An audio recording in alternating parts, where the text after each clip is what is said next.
قال رب ارجعون لعلی اعمل صالحا فیما ترکت کلا، کہ جب بھی کسی کی موت آتی ہے اب وہ ڈائریکٹ نہ تو جنت میں پہنچا ہے نہ جہنم میں پہنچا ہے، اب وہ جب قبر کی منازل کی طرف جا رہا ہے تو موت کے فوراً بعد وہ جب اس کی تیاری نہیں ہوگی تو وہ کہے گا کاش کہ مجھے دنیا میں واپس لوٹا دیا جائے اور تاکہ میں اس کی تیاری کر سکوں۔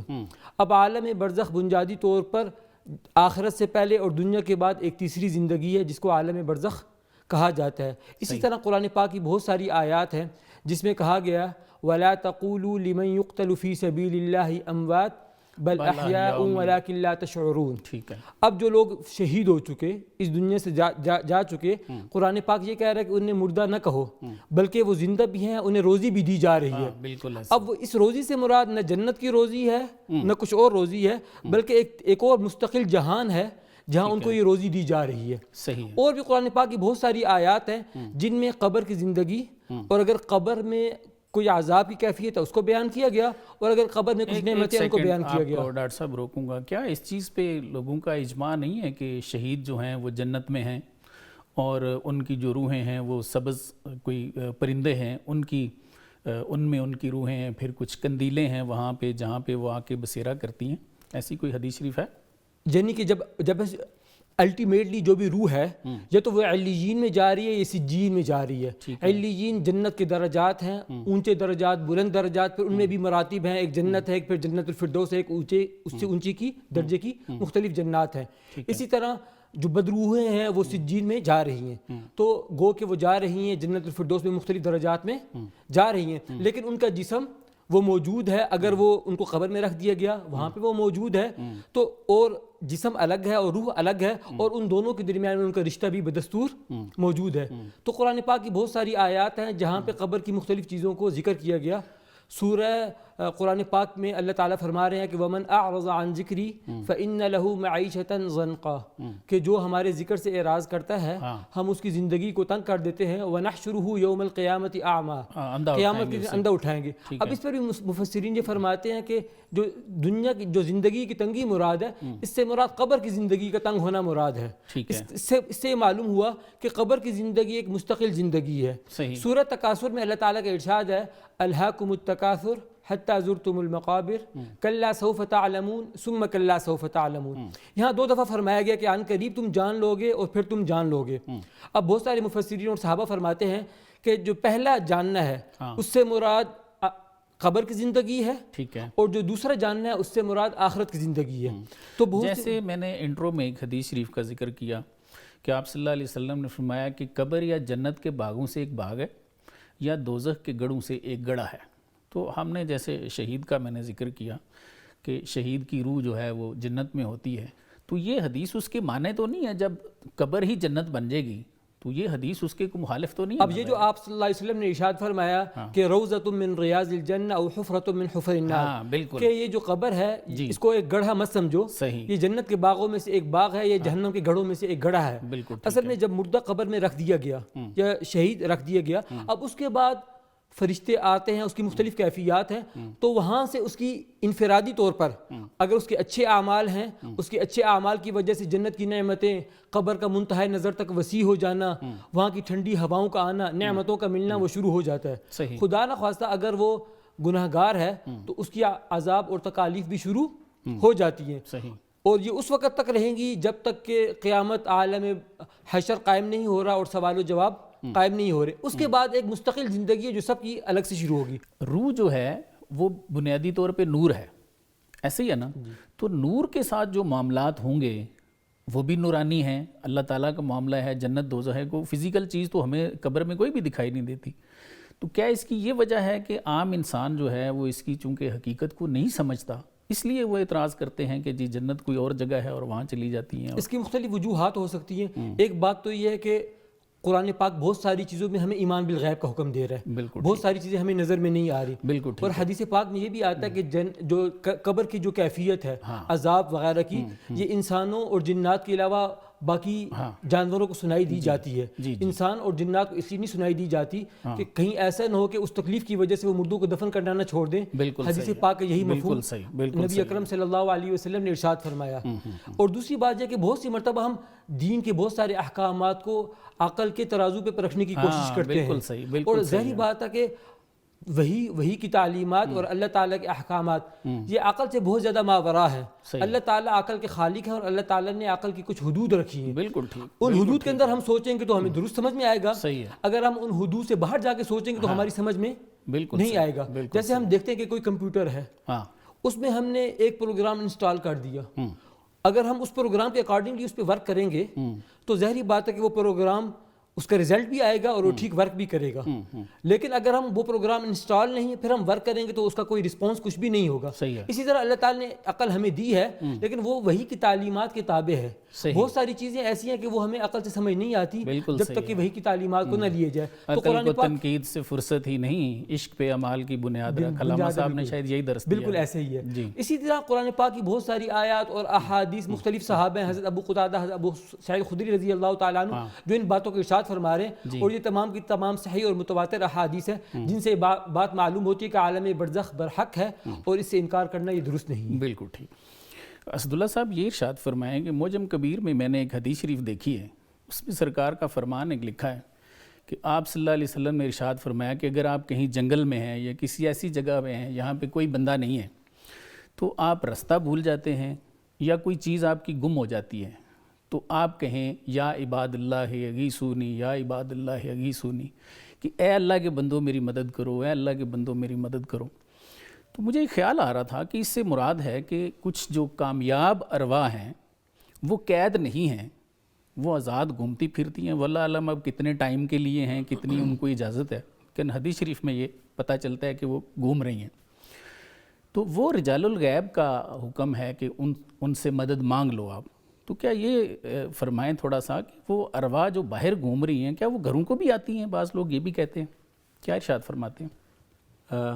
دیکھیں بسم اللہ الرحمن الرحیم، الحمدللہ والصلاۃ والسلام علی رسول اللہ وعلی آلہ وصحبہ ومن والاه۔ دیکھیں ہم بطور مسلمان چونکہ بہت ساری چیزیں ایسی ہوتی ہیں جو ہماری سمجھ سے ماوراء ہوتی ہیں، ٹھیک ہے، تو ایک عام مسلمان کے لیے کسی آیت اور حدیث پہ اتنا ایمان لانا ضروری ہے جتنا اس کے ظاہر سے پتہ چلتا ہے، ٹھیک ہے، اس کے بعد کہ اس سے ماوراء حقائق کیا ہیں اللہ تعالیٰ بہتر جانتے ہیں۔ ہمیں جو کہا گیا ہے کہ سورہ مطففین میں کہ جب آدمی کی روح قبض کر لی جاتی ہے تو اس کے بعد یا وہ علیین میں ہوتی ہیں اور یا وہ سجین میں جاتی ہیں، یا شہداء کے ارواح کے بارے میں کہا گیا ہے کہ وہ پرندوں کے اس میں ہوتے ہیں۔ اس کے علاوہ واپس آنے کا ذکر قرآن و حدیث میں اس طرح واضح اور واشگاف الفاظ میں نہیں کیا گیا، ظاہری جو مشہور حدیث ہے اس میں یہی بات کہی گئی ہے۔ دوسری طرف ہم دیکھتے ہیں حضور اکرم صلی اللہ علیہ وسلم نے حضرت ابن عباس رضی اللہ عنہ کو جب اپنے ساتھ سواری پر بٹھایا اور ان کو کچھ نصیحتیں کی اور ارشاد فرمایا کہ ان کو اپنے ساتھ مضبوطی سے باندھے رکھیے اور اس پر عمل کیجیے، اس میں ارشاد فرمایا اذا سألت فاسأل اللہ واذا استعنت فاستعن باللہ، جب آپ مانگیں تو اللہ سے مانگیں اور جب آپ استعانت مدد طلب کریں تو اللہ تعالیٰ سے طلب کریں۔ ہم تو نماز میں بھی کہتے ہیں ایاک نعبد و ایاک نستعین، تجھ سے ہی مانگتے ہیں، تجھ سے ہی مدد طلب کرتے ہیں۔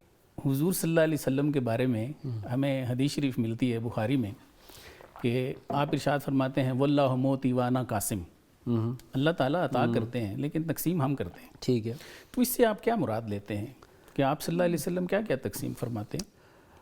حضرت ابو ہریرہ رضی اللہ عنہ جب حضور اکرم صلی اللہ علیہ وسلم کا انتقال ہوا تو ایک دفعہ حضور اکرم انہوں نے ارشاد فرمایا کہ تم لوگ باہر گھوم رہے ہو اور مسجد میں حضور اکرم صلی اللہ علیہ وسلم کی میراث تقسیم ہو رہی ہے، تو سارے لوگ دوڑے آنے لگے کہ شاید کچھ مل جائے، وہاں جا کے دیکھا تو کوئی میراث تقسیم نہیں ہو رہی تھی۔ تو حضرت ابو ہریرہ رضی اللہ عنہ نے سمجھایا کہ مسجد میں جو اعمال ہو رہے ہیں یہی حضور اکرم صلی اللہ علیہ وسلم کی میراث ہے، اور جیسے علماء کو انبیاء کرام کا وارث قرار دیا گیا تو اس حدیث کے پہلے جملے میں بتا دیا گیا کہ اللہ تعالیٰ نے دیا ہے اور میں تقسیم کر رہا ہوں۔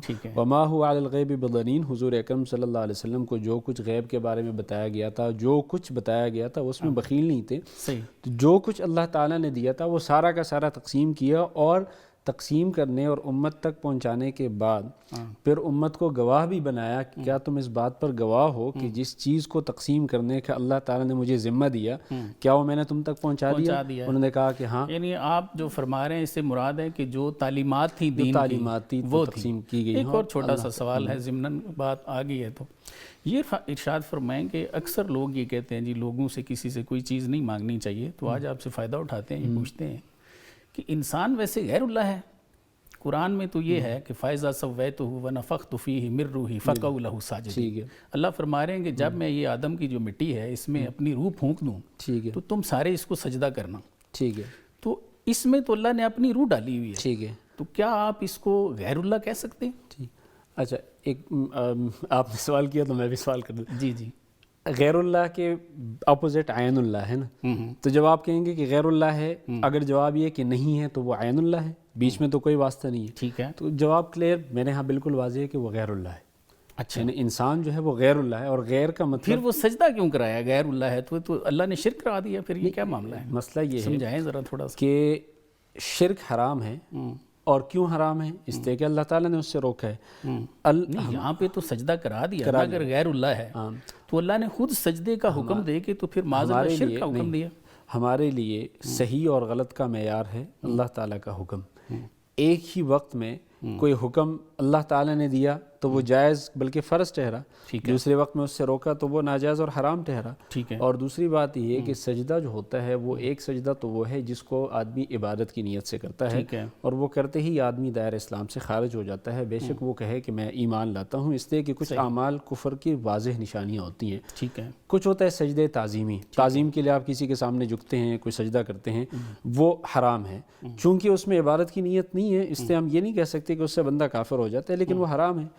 آدم علیہ السلام کو تعظیم کے لیے سجدے کا حکم دیا گیا، اسی طرح یوسف علیہ السلام کی شریعت میں جائز تھا تعظیم کے لیے سجدہ. عبادت کی نیت سے اللہ کے علاوہ کسی اور کے سامنے ماتھا جھکانا یہ شرک ہے، اور اگر یہ شرک نہیں ہے تو پھر تو شرک جو ہے نا ہے ہی نہیں. تو یہ تو شرک ہے واضح طور پہ. جو تعظیم کی نیت سے سجدہ ہے وہ اس امت میں تو ایک اور چھوٹا سا سوال اس سے پہلے اجازت جو آدم علیہ السلام کو کروایا یہ تعظیمی سجدہ تھا. تعظیمی سجدہ بالکل. تو تعظیمی سجدہ ابھی بھی قرآن میں موجود ہے. تو جیسے آپ فرما رہے ہیں کہ حضور صلی اللہ علیہ وسلم نے منع فرمایا، تو آپ صلی اللہ علیہ وسلم نے قرآن کے اگینسٹ حکم فرمایا یا ایسی چیزیں ہیں کہ حضور صلی اللہ علیہ وسلم قرآن کے خلاف کچھ کلام فرماتے رہے؟ دیکھیں، کچھ ہوتی ہیں اصول العقائد، اصول الدین، اس میں کوئی تبدیلی نہیں ہو سکتی. اس میں ہم یہ نہیں کہہ سکتے کہ فلاں شریعت میں جائز تھا اور بعد میں منسوخ ہوا، اس لیے کہ نعوذ باللہ پھر تو آدمی یہ کہہ سکتا ہے کہ توحید کے بارے میں بھی کوئی منسوخی والی بات آئی ہوگی. وہ بالکل اصول الدین ہے، اس میں تو نسخ کا تصور ہی نہیں ہو سکتا. نسخ ہوتا ہے کوئی حکم دیا اور پھر واپس لیا، اس لیے اس میں تو کوئی دو رائے نہیں ہو سکتی. نسخ تو قرآن کی آیت قرآن سے کر سکتی ہے نا. یعنی میں جو چیز سمجھانا کیا حدیث قرآن کا نسخ ہے؟ نہیں، یہ تو خیر ہم دوسرے موضوع میں چلے جائیں گے. پہلے اب اس بات کو مکمل کر دیں تاکہ اس کی وجہ سے ناظرین کو کوئی غلط فہمی نہ ہو کہ اصول الدین میں تو یہ نہیں ہو سکتا کہ شریعتوں میں تفاوت ہو. اس کے علاوہ جو باقی شرک اور توحید کے علاوہ جو مسائل ہیں، کون سی چیز جائز ہے کون سی چیز ناجائز ہے، اس میں جو ہے نا بہت سارے فروعی مسائل میں اختلاف ہو سکتا ہے. اور بہت سارے انبیاء کرام کے ادیان میں اس طرح کا فرق رہا ہے اور وہ چلتا آ رہا ہے. لیکن جو اصولی مسائل ہیں، شرک، توحید، عقیدہ اور ان کی باتیں، اس میں کوئی اختلاف نہیں ہو سکتا. اس لیے یہ سوال ہی نہیں پیدا ہوتا کہ کسی چیز کو ابھی شرک قرار دیا جائے اور پہلے وہ کسی وقت میں جائز رہا ہو. ٹھیک. جو باقی جو اگر آپ فرما رہے ہیں نا کہ ابھی حرام ہے، تو سوال بیسک یہ ہے، ہم تو آپ سے سیکھنا چاہ رہے ہیں کہ قرآن میں یہ ابھی بھی موجود ہے. ٹھیک. تو حدیث شریف جو ہے وہ قرآن کے اب خلاف جائے گی. جبکہ مشکات میں ایک حدیث شریف ہے، میں آپ کو سنا دیتا ہوں. حضرت جابر کی روایت ہے، حضور صلی اللہ علیہ وسلم نے فرمایا کہ کلامی لا ینسخ کلام اللہ، میرا کلام اللہ کے کلام کو منسوخ نہیں کرتا. کلام اللہ ینسخ کلامی، اور اللہ کا کلام میرے کلام کو منسوخ کر سکتا ہے. تو میرا سوال یہ تھا کہ کیا حدیث قرآن کی ناسخ ہے؟ آپ نے تو فرما دیا نہیں کر سکتی. میں نہیں. تو یہ پھر قرآن کے خلاف آپ نے حکم کیسے جاری فرمایا؟ اس کی ذرا وضاحت فرمائیے. پہلے جو ہے نا اس بات پہ آئیں کہ حضور صلی اللہ علیہ وسلم نے جو زبان سے ارشاد فرمایا، قرآن ہمارے پاس کہاں سے پہنچا؟ حضور صلی اللہ علیہ وسلم کی زبان سے. ٹھیک ہے. حدیث ہمارے پاس کہاں سے پہنچا؟ حضور صلی اللہ علیہ وسلم کی. ٹھیک ہو گیا. جس آدمی نے براہ راست حضور کی بات سنی، اس کے لیے قرآن میں اور حضور کی گفتگو میں کوئی فرق نہیں ہے. اس لیے کہ آپ یعنی پھر تو ہم یہ کہیں گے کہ نعوذ باللہ حضور صلی اللہ علیہ وسلم جو بات یہ کہہ رہے ہیں کہ اللہ تعالیٰ نے بتایا اس کا درجہ بلند ہے، اور جو بات وہ کہہ رہے ہیں کہ یہ میں کہہ رہا ہوں اس کا درجہ دونوں میں تفاوت ہے، ایسا بالکل نہیں ہے۔ قرآن اور حدیث دونوں کو ایک لیول پہ لیتے ہیں، یعنی حضور صلی اللہ علیہ وسلم نے جو بات کی، جس نے حضور سے براہ راست سنی، ٹھیک ہے، اس کے لیے قرآن مجید کے حکم میں اور حضور صلی اللہ علیہ وسلم کے حکم میں کوئی فرق نہیں ہے، اس لیے کہ حضور صلی اللہ علیہ وسلم جو بتاتے ہیں وہ ڈفرینس تو ہے نا، ڈفرینس جو ہے، ڈفرینس اگر نہیں ہے تو میں بتاتا ہوں difference the holy prophet say کہ جی this is ڈفرینس کس وجہ سے، the sayings of Allah Almighty، difference کس وجہ کہنا چاہیے تھا نا، ڈفرینس اس وجہ سے ہے کہ ہمارے پاس جس چین سے وہ بات پہنچی ہے، جس طرح کہتے ہیں نا کہ زنجیر کی سب سے بڑی طاقت اس کا سب سے کمزور کڑا ہوتا ہے، ٹھیک ہے، تو جو بات ہمارے پاس پہنچی ہے ہم اس کو دیکھیں گے کہ وہ چین کیسی ہے۔ اگر وہ چین ایسی ہے کہ اس کے روایت کرنے والے 70 سے زیادہ 100 سے زیادہ ہیں، وہ متواتر ہے، اس میں کسی قسم کا شبہ ختم ہو جاتا ہے۔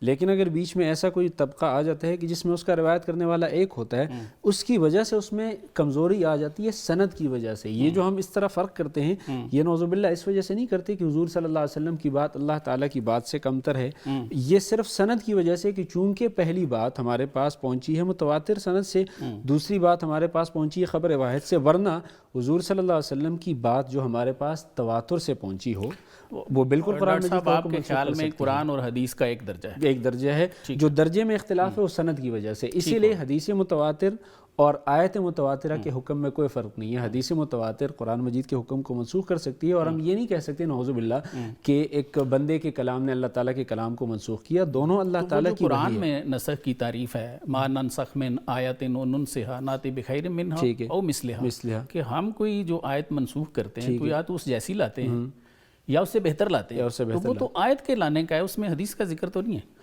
نہیں، ما ننسخ یعنی اس کا مطلب یہ ہے کہ اللہ تعالیٰ نے منسوخ کرتے ہیں اپنی طرف اگر نسبت کی تو اس کا یہ مطلب ہو گیا کہ اللہ تعالیٰ اپنی طرف سے جو خود نسخ کریں گے وہ ہم تک کیسے بات پہنچے گی؟ آیت سے، حضور آیت سے، وہ آیت ہمیں کون بتائیں گے؟ حضور صلی اللہ علیہ وسلم بتائیں گے، ہاں، لیکن وہ قرآن کا حصہ ہوگی، قرآن کا حصہ ہے، وہ حدیث کا حصہ نہیں ہوگی۔ دیکھیں وہی دونوں ہیں، ایک ریسائٹڈ وہی ہے، ایک نان ریسائٹڈ ہے۔ ایک کو ہمارے حضور صلی اللہ علیہ وسلم نے کہا کہ ایگزیکٹلی یہ الفاظ اللہ تعالیٰ کے لیے، وہ قرآن ہو گیا، ایک یہ ہے کہ حضور صلی اللہ علیہ وسلم نے بتایا کہ ایکسپلین فرمایا، وہ حدیث اور وہ حدیث ہو گئی۔ باقی منبع دونوں کا ایک جگہ سے، دونوں اللہ تعالیٰ کی طرف، ایون کہ حضور اکرم صلی اللہ علیہ وسلم نے جو بات اپنے اجتہاد سے ارشاد فرمائی اور بعد میں اللہ تعالیٰ نے اس کے خلاف کوئی حکم نازل نہیں فرمایا، تو اس کو بھی وہی سٹیٹس حاصل ہو جاتا ہے جو اللہ تعالیٰ کی طرف سے، ٹائم کم ہے ہمارے پاس۔ جی ناظرین ایک بریک لیتے ہیں، بریک کے بعد دوبارہ حاضر ہوتے ہیں۔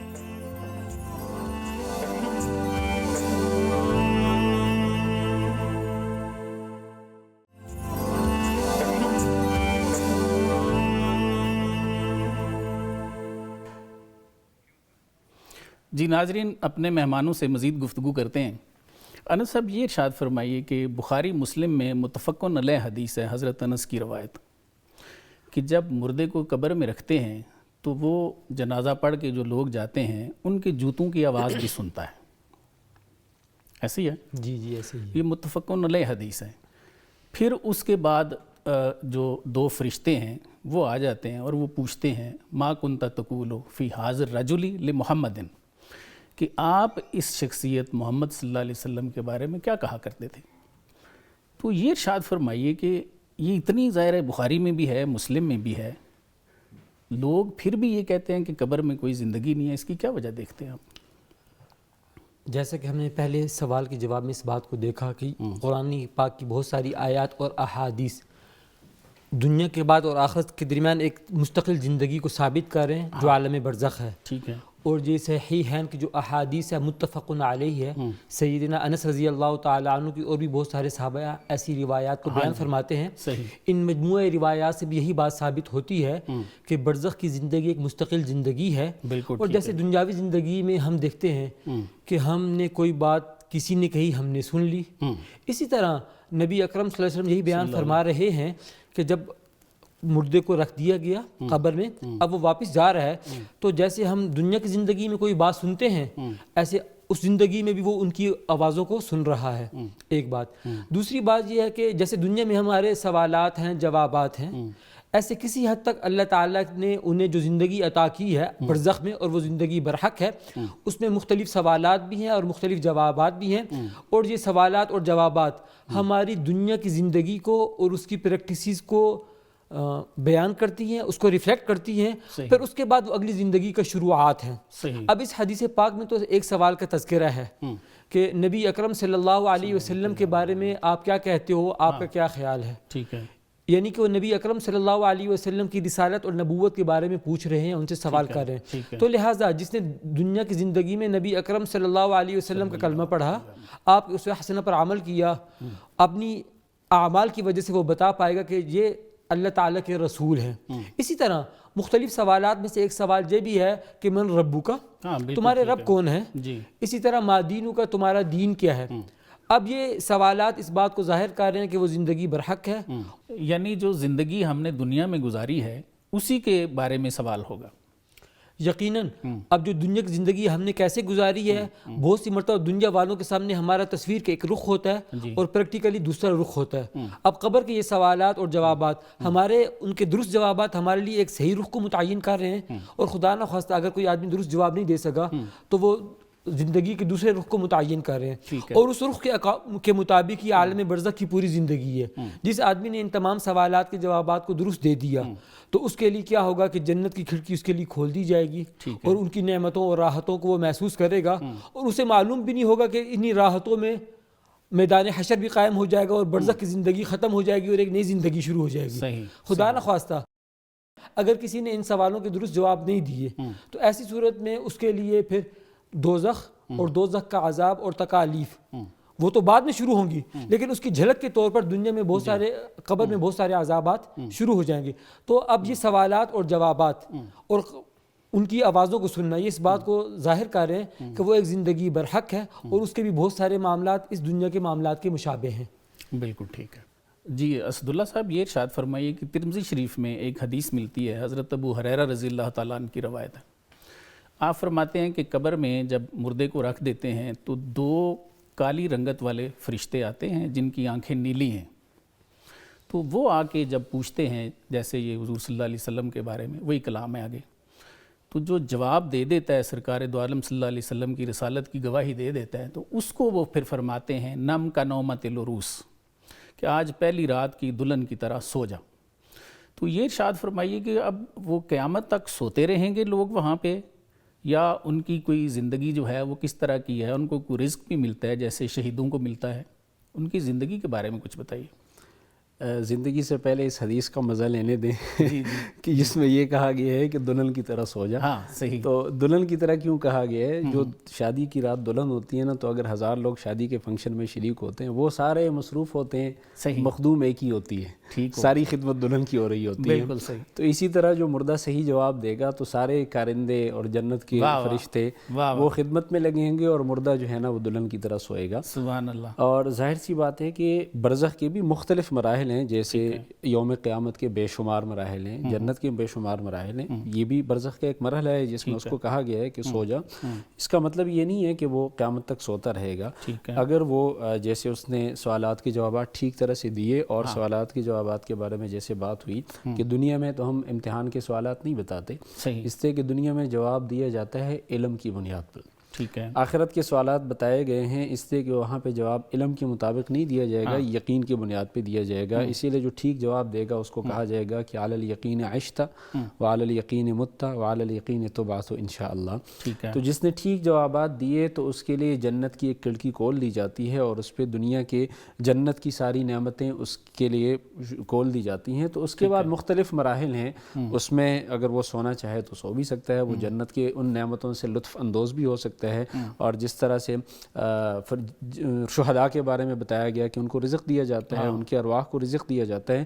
اصل میں ایک چیز سمجھنے کی ہے جو قرآن و حدیث سے جو سمجھ میں آتا ہے کہ جو دنیا کے مختلف، جو انسانی زندگی کے مختلف مراحل ہیں، جو دنیا کا مرحلہ ہے اس میں زیادہ تر فوکس نعمتوں کا بدن پر ہے، بدن کو لذت ملتی ہے، اس سے روح کو سکون ملتا ہے، روح اس کے تابع ہے۔ ٹھیک ہے۔ برزخ کی زندگی میں زیادہ تر فوکس روح پہ ہے، روح کو عذاب دیا جاتا ہے، بدن اس کے تابع ہے، روح کا بدن کے ساتھ تعلق ہے، اس لیے روح کو عذاب دینے کی وجہ سے بدن کو بھی اس کی لذت یا اس کا عذاب محسوس ہوتا ہے۔ آخرت میں جا کے دونوں برابر ہو جاتے ہیں، دونوں کو عذاب اور جزا ملتی ہے۔ تو یہاں پر میں اصل جو چیز ہے، بدن تو ایسا ہے کہ وہ تو ریزہ ریزہ بھی ہو سکتا ہے، بدن تو ایسا ہے کہ اس کو بیڑیے بھی کھا لیتے ہیں، وہ جل بھی سکتا ہے، وہ اس کو سمندر میں بھی دریا برد کر دیا جا سکتا ہے، روح تو نہیں غائب ہوتی۔ تو اس لیے وہ جو روح ہے اس کو جو عذاب دیا جاتا ہے اس کا پھر بدن کے ساتھ تعلق ہوتا ہے، تو اس کی وجہ سے وہ لذت بھی، راحت بھی محسوس کرتا ہے، عذاب بھی محسوس کرتا ہے، اور یہ مختلف مراحل ہوتے ہیں۔ کچھ مراحل میں اس کو، جیسے حدیث میں یہ بھی آتا ہے کہ ایک جو ہے نا، جیسی آدمی قبر میں چلا جاتا ہے تو اس کو ایک دفعہ قبر جھنجھوڑتی ہے، اور اس سے کوئی نہیں بچ سکتا۔ اگر کوئی بچتا تو سعد بن معاذ رضی اللہ عنہ ضرور بچتے، جس کے لیے عرش ہل گیا تھا۔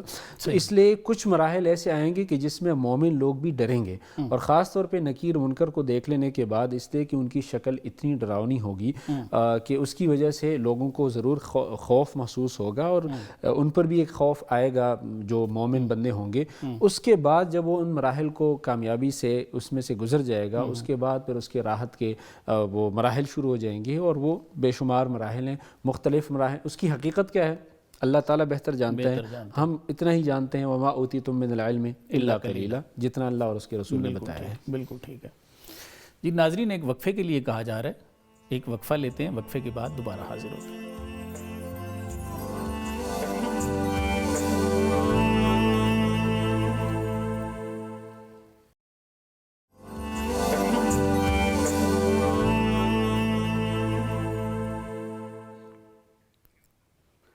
جی ناظرین، مہمانوں سے دوبارہ گفتگو کا سلسلہ جوڑتے ہیں۔ انس صاحب، یہ ارشاد فرمائیے کہ جو ارواح یہاں سے چلی جاتی ہیں، لوگ فوت ہو جاتے ہیں، کیا ان کی ارواح آپس میں ملاقات کرتی ہیں؟ اور دوسری یہ بات بھی ساتھ ارشاد فرمائیے کہ کیا دنیا کے معاملات سے وہ کچھ باخبر ہوتے؟ سر، ان سوالوں کے جواب کے لیے ہمیں اسوہ حسنہ سے بھی کافی روشنی ملتی ہے۔ جی، جناب نبی اکرم صلی اللہ علیہ وسلم جب معراج پر تشریف لے گئے تو سفر معراج سے پہلے جناب نبی اکرم صلی اللہ علیہ وسلم نے انبیاء کی امامت کروائی ہے، ہاں، اور اس امامت میں ظاہری بات ہے کہ تمام کے انبیاء اس دنیا سے پردہ فرما چکے تھے، بالکل ٹھیک ان کی روحیں موجود تھیں، اور نبی اکرم صلی اللہ علیہ وسلم نے ان کی امامت کروائی۔ بالکل اس سے بھی یہ بات معلوم ہوتی ہے کہ روحوں کا آپس میں ملنا یہ ثابت ہے، اور احادیث میں بھی یہ بات آتی ہے۔ بالکل صحیح۔ دوسرے نمبر پہ ایک اور حدیث پاک ہے، اللہ تعالیٰ کی طرف سے نبی اکرم صلی اللہ علیہ وسلم کو جب نماز کا حکم ہوا تو ابتدائی طور پر 50 نمازیں دی گئی۔ ٹھیک ہے، جب وہ اسی طرح سفر معراج میں جاتے وقت بھی انبیاء سے ملاقاتیں ہوئی ہیں اور آتے وقت بھی بالکل ہوئی ہیں، بالکل تو سیدنا موسیٰ نے فرمایا کہ یہ نمازیں زیادہ ہیں، ان کو کم کروائیے۔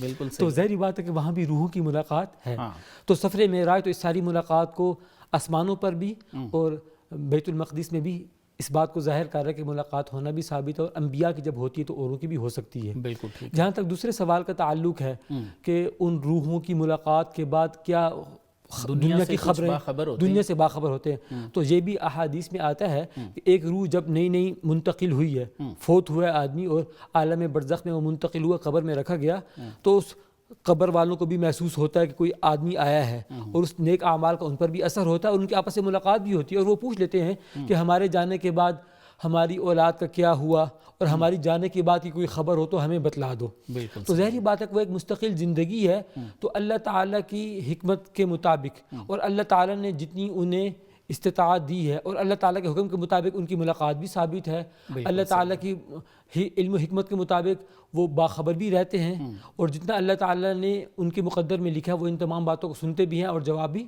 دیتے ہیں، اور بہت سی مرتبہ وہ ان سے فائدہ بھی اٹھاتے ہیں۔ اس وجہ سے ہم یہ دونوں باتیں کہہ سکتے ہیں کہ ملاقات بھی ہوتی ہے، اور یقیناً وہ دنیا کے معاملات سے بھی کسی حد تک باخبر بھی رہتے ہیں۔ بالکل ٹھیک ہے۔ اسداللہ صاحب، یہ ارشاد فرمائیے کہ کیا اصال ثواب کرنا چاہیے؟ ہم یہاں پہ کچھ پڑھتے ہیں، قرآن مجید پڑھتے ہیں، کوئی قربانی دیتا ہے ان کے نام کی، کوئی اور صدقہ خیرات کر دیتا ہے، تو کیا جانے والوں کو ان کا فائدہ ہوتا ہے؟ اصال ثواب کرنا چاہیے؟ دیکھیں، جب آدمی دنیا سے تشریف لے واپس چلا جاتا ہے تو کیا اس کی نیکیوں کا دروازہ بند ہو جاتا ہے؟ یہ نہیں، جواب یہ ہے کہ بند نہیں ہوتا۔ حدیث میں جیسے کہا گیا ہے کہ جب انسان چلا جاتا ہے تو اس کی عام نیکیاں تو بند ہو جاتی ہیں، لیکن اس کے علاوہ کچھ نیکیاں جاری رہتی ہیں، جیسے اگر نیک اولاد ہے اس کے لیے دعا کرتی ہیں، یا کوئی صدقہ جاریہ ہے، یا کوئی علم ہے، تو اس کا مطلب یہ ہے کہ اس کی نیکیوں میں اضافہ ہو سکتا ہے، اور اگر کوئی بیچنا چاہے تو وہ بیچ سکتا ہے۔ اسی طرح سے حضور اکرم صلی اللہ علیہ وسلم سے حجۃ الوداع کے موقع پر فضل بن عباس رضی اللہ عنہ کی روایت ہے کہ خاتون نے آ کے حضور صلی اللہ علیہ وسلم سے پوچھا، مختلف روایات ہیں، ایک میں یہ ہے کہ میرے والد دنیا سے تشریف لے گئے ہیں اور یا والدہ، اور ان پہ حج تھا، تو کیا میں ان کی طرف سے حج ادا کروں؟ حضور صلی اللہ علیہ وسلم نے پوچھا کہ کیا اگر ان پہ کسی کا قرضہ ہوتا تو آپ ادا کرتی؟ انہوں نے کہا ہاں۔ تو حضور نے ارشاد فرمایا کہ اللہ کا قرضہ اور اس بات کے لائق ہے کہ تم اس کو ادا کرو، یعنی ان کی طرف سے حج کرنے کا حکم دیا گیا۔ اس سے جو ہم عبادات کرتے ہیں، ایک تو وہ ہے جو ہمارے اوپر فرض ہے، ٹھیک ہے، اس کا تو ایصال ثواب ہم کسی کو نہیں کر سکتے، اس لیے کہ خود ہمارے لیے پھر کوئی اور ایصال ثواب نیتاً ان کے لیے کرتے ہیں وہ پوچھ رہے ہیں۔ جو نفلی اعمال ہیں وہ ان کے لیے کیے جا سکتے ہیں اور اس کا ثواب انہیں پہنچتا ہے۔ سوال یہ ہے کہ جب میں نے 2 رکعت نماز پڑھی اور میں نے کسی کے لیے ایصال ثواب کیا تو کیا ثواب اسے ملے گا یا مجھے ملے گا؟ ٹھیک ہے، تو قانوناً تو یہ ہے کہ جب میں نے کوئی چیز لی اور وہ کسی اور کو دی تو وہ تو اس کی ہو گئی، مجھے تو کچھ بھی نہیں ملنا چاہیے، لیکن اللہ تعالیٰ کی رحمت سے امید ہے کہ دونوں کو پورا ملے گا، اس لیے کہ وہ حدیث میں آتا ہے نا کہ جس نے کسی کو نیک عمل کی راہ دکھلائی تو اس کو عمل کرنے والوں کا بھی ثواب ملتا ہے، اللہ تعالیٰ ان کے ثواب میں بھی کوئی کمی نہیں کرتے، اس لیے اللہ تعالیٰ کی رحمت سے امید ہے کہ ہم جو عمل کریں گے ہمیں بھی ثواب ملے گا، ان کو بھی ملے گا۔ اس لیے اولاد کو ضرور چاہیے کہ وہ اپنے والدین کے لیے ایصال ثواب کریں، حضور اکرم صلی اللہ علیہ وسلم کے لیے ایصال ثواب کریں، باقی جو ہمارے محسنین ہیں ہم ان کے لیے ایصال ثواب کریں، اور ایک عمل کا ثواب بے شمار لوگوں کو بخش سکتے ہیں۔ اللہ تعالیٰ کی رحمت سے کوئی بعید نہیں ہے کہ اس کا ثواب سب لوگوں کو پہنچے، تو اس سے ایصال ثواب کرنا چاہیے۔ ہم دوسروں کو کریں گے، جب ہم دنیا سے رخصت ہو جائیں گے تو ہمیں بھی کریں گے، تو ایصال ثواب بالکل کرنا چاہیے۔ بالکل صحیح، بالکل صحیح۔ جی ناظرین، آپ نے ہمارا آج کا پروگرام دیکھا۔ آج کے پروگرام کا خلاصہ یہ ہے کہ عالم برزخ قبر کی زندگی کو کہتے ہیں۔ روح نور ہے اور قبر میں اس کے ساتھ جنت دوزخ کا قائم ہونا بھی ایک نوری اور روحانی معاملہ ہے جو ہماری سمجھ سے باہر ہے۔ حضور صلی اللہ علیہ وآلہ وسلم کا قبرستان میں جا کے اہل قبور کو سلام کہنا اور قبر میں فرشتوں کے ساتھ حساب کتاب میں موجود ہونا اس بات کا بین ثبوت ہے کہ قبر میں زندگی موجود ہے، لیکن ہمیں اس کا شعور نہیں ہے۔ حدیث شریف کے مطابق وہی قبر یا جنت کے باغوں سے ایک باغ ہے یا دوزخ کے گڑھوں سے ایک گڑھا ہے۔ جب حضور صلی اللہ علیہ وآلہ وسلم کی حدیث مبارک سے یہ بات ہمیں مل گئی کہ کسی جنگل یا بے آباد جگہ پہ رجال الغیب کو پکارو وہ تمہاری مدد کریں گے، تو اس سے یہ بات بھی ثابت ہوتی ہے کہ رفتگان کی ارواح آپس میں ملاقات کرتی ہیں، اور اگر باہر گھوم رہی ہیں اور آزاد ہیں تو ان کا اپنے گھروں کو واپس لوٹنا بھی بعید از قیاس نہیں۔ اگر کامیاب روحیں اس طرح آزاد پھر رہی ہیں اور دنیا والوں کی مدد بھی کر جاتی ہیں تو معلوم ہوتا ہے کہ وہ ہمارے معاملات سے بھی کسی حد تک باخبر ہوتی ہیں۔ ان کو کتنے معاملات کی خبر ہے؟ کیا وہ قیامت تک آزاد اسی طرح پھرتی رہتی ہیں یا ان کو یہ آزادی کچھ خاص وقت کے لیے دی جاتی ہے؟ یہ معاملات اللہ تعالیٰ ہی بہتر جانتے ہیں۔